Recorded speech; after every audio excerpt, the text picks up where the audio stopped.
comes with me into the next chapter? Core question as we enter midlife. Who do we consciously choose or re-choose? The people and the partnerships that shape the years ahead. Hello and welcome to Conversations After 40, a space for women navigating midlife with honesty, curiosity, and courage. This isn't a podcast about fixing yourself. It's about having the conversations many of us were never invited into about love, health, loneliness, healing, and designing the next chapter of our lives. Because when these conversations don't happen, the cost shows up in our bodies, in our relationships, and in our sense of joy and happiness. And more than ever, women after 40 are being asked to quietly endure changes in health, identity, and connection with our language, with our support, and without choice. I believe that when we don't take part in these conversations, we don't just lose clarity, we slowly give lives away to expectations we have never chose. So I think this is the best time to have these conversations, and I'm so glad you are here. My name is Joselyne, and welcome. If you're over 40 and quietly wondering, who am I becoming now? And who is coming with me? Then you are in the right place. This episode is for you. Why is this conversation important right now? There's something happening in midlife. More women over 40 are choosing to live alone, more are divorcing later, more are questioning relationships that once felt good enough. And at the same time, research keeps telling us that the quality of our relationships is one of the strongest predictors of happiness and health as we age. So we are holding attention. We want connection, but we also want alignment. We want companionship, but not at the cost of ourselves. And that makes choosing or re-choosing relationships feel more complex than it did before. In fact, this is why I'm so glad we're having these conversations. Choosing feels different after 40. In our 20s, choosing a partner often meant choosing potential. Who could this become? Where could this go? After 40, something shifts. We're less interested in possibility and more interested in reality. Not because we are cynical, but because we are honest, we are wiser, and our nervous systems know more now, our bodies know more now, our boundaries know more now, and many of us are no longer choosing to build a life from scratch. In fact, we're choosing who fits into a life already in motion. I want to choose someone who is going to extend the lifestyle I'm already enjoying. You are not just choosing a person.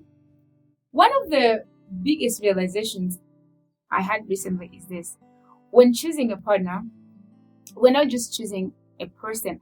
We're choosing a relational culture, their way of being, a way conflict is handled, their rhythm of closeness and distance.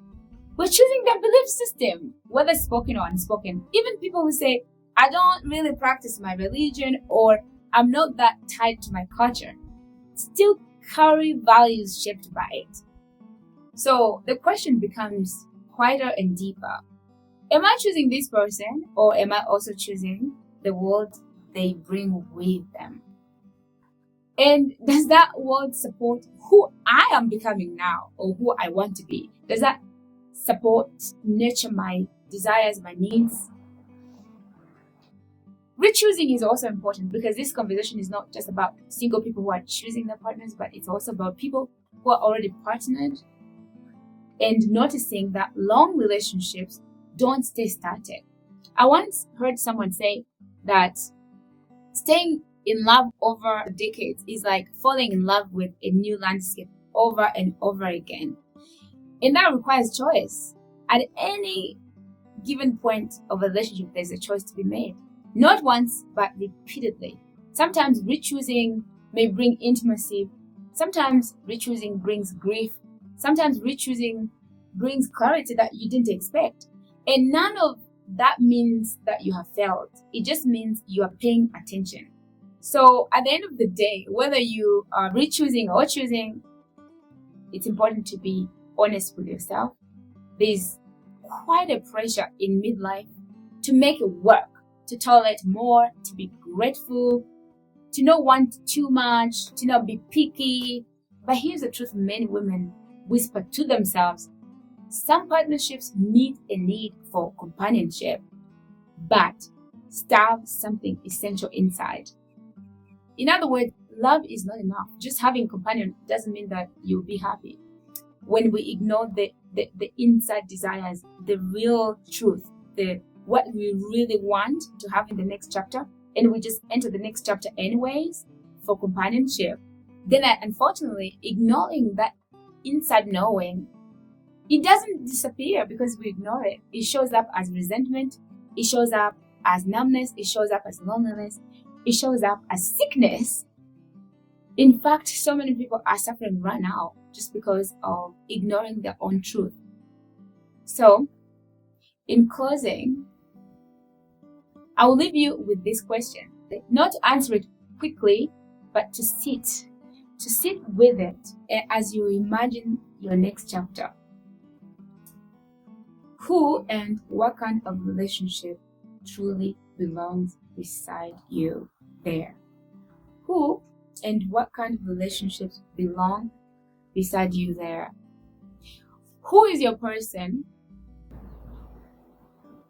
What kind of admiration has to happen between you two?